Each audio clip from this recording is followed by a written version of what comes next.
Alright, hello Andre. This is my first video for the graphics final project. I will show you first the demo scene. It's playing. Mind my computer, it's really slow.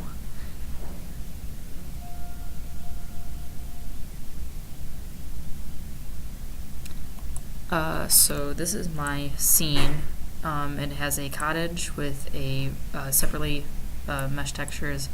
There is a cube which has a regular texture on it. There is a sphere with a color, a pyramid with a color, and then a terrain with a color light.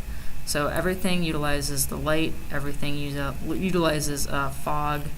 The skybox does render with the fog, but it's weird. It'll set to like the fog shade that you want it to do, but it doesn't like interpolate, and I was having issues with that.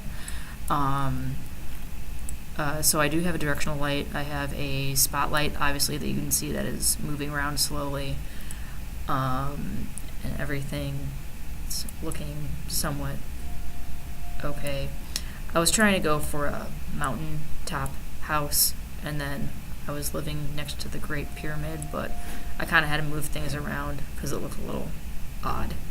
And trust me, I didn't throw this together in 5 minutes. This took me like a day, so I'm not messing around.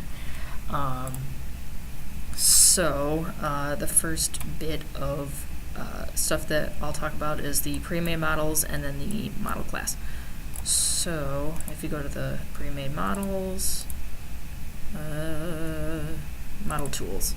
So my model tools, they have a create unit box, a box for the repeating texture. It's not using the 6-phase texture. That's actually on the repeating texture. I have a create a skybox, a pyramid model, and then a sphere. So if I go into here, so here's the stuff for the unit box, here's the stuff for the repeating texture, skybox texture, which is using, the winding is inverted because obviously it's a skybox. We shouldn't be looking at the outside of it, we should be looking into it, I guess, from inside to the outside, yeah. Here is the pyramid. And here is the sphere, which took a lot longer to figure out. So let's go to the model, and the model has the standard stuff for sets and whatever, but where the actual stuff that we care about is the pre-made models and all of their the different enums that we can call. And that's obviously simple. That's what we've been doing the whole entire time with the, creating a unit box, just going through a switch statement so we could call any of them at will. So I guess I could have you look at the DirectX app, CBP. Huge.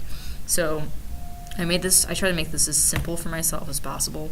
So I'm loading in shaders first, and then I'm loading in textures, and then I'm doing models. I did the terrain separately because it's kind of like one of those weird things. So then I started off with the fog model, which is the cottage, the skybox, the pyramid, the terrain, and each of these are using a graphics object. So it's not directly going through the model and then rendering. We actually have to use a graphics object which has shaders or textures or whichever on it. Obviously the skybox doesn't use light, but everything else will have set ambient, diffuse, specular. Pretty simple. Here's the sphere, here's the cube with the crate. Here is where I set the directional light, and then I'm setting the world for each of my objects here. Giving it the world math and then actually setting it right here.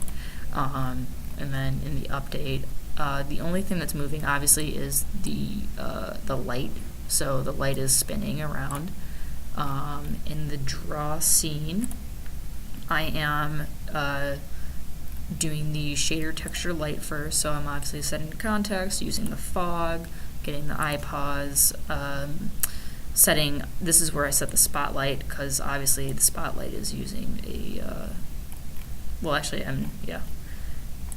it's using it for all of that. And then I'm rendering, and then if I want to set the fog parameters differently for a different object, I just kind of set them again above, and it does work. I'm doing the shader texture here, and then I'm doing the shader color light here. So those are the three.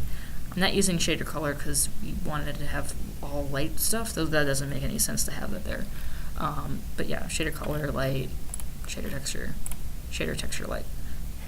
So yeah, that will conclude the first video covering the models and the model class.